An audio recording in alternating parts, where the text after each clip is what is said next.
with your impressions, which is, Cory Booker, Sterling K. Brown, Eric Adams, Kanye, who has reached out to you? Like, who have you actually heard from about whether they love it or hate it?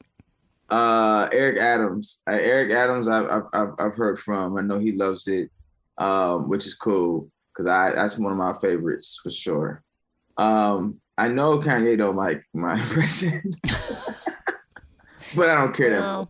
And then there's Cory Booker doesn't like my impression, but his staff likes my impression, so love that.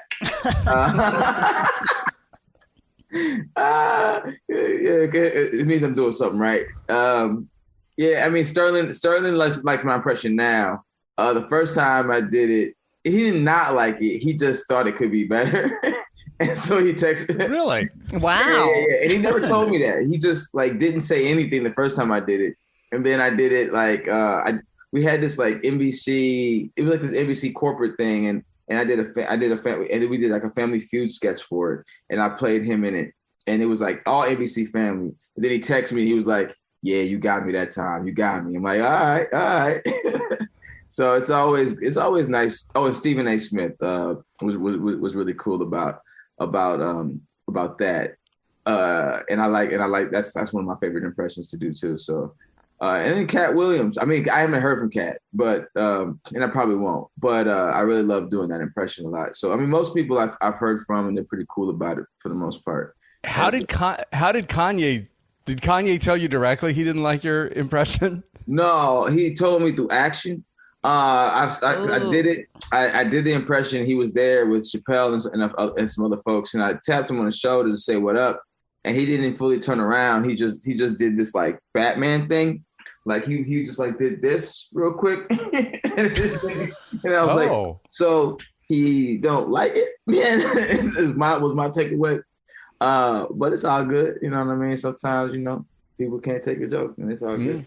Right. Well, and obviously, right now it's such a delicate situation because there are people clamoring oh, how would SNL interpret what's just been happening within the news? And there's such a much larger but honestly sad, not funny situation going on with Pete Davidson and Kanye West. And there must have been at some point maybe a conversation be no, in all seriousness, we want to take this as we're not going to prod or, stoke the flames. And also for seriousness, treating Pete with respect, treating the situation with respect. Have any of those conversations sort of happened backstage at SNL?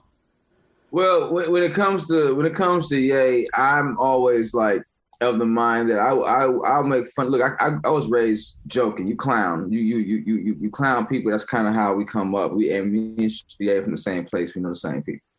But at the same time, there is a serious layer to that situation that I just won't make fun of. I'm not making fun of his mental health. I have my mental health issues myself, so I'm very aware of those things, and I never come from that place of making fun of that specifically.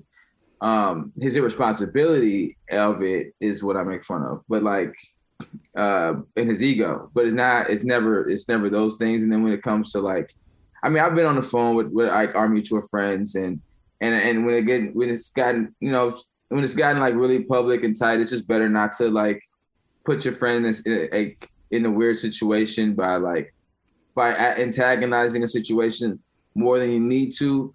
But I'm really tired of sitting on these jokes though. So I hope they figure that out soon, because I ain't got nothing to do with none of this. So you're leave me out of this, right? Yeah, man. So I think Pete's handling it well, and he's starting to talk again, and he's handling that well. So I think these jokes gonna start flying soon.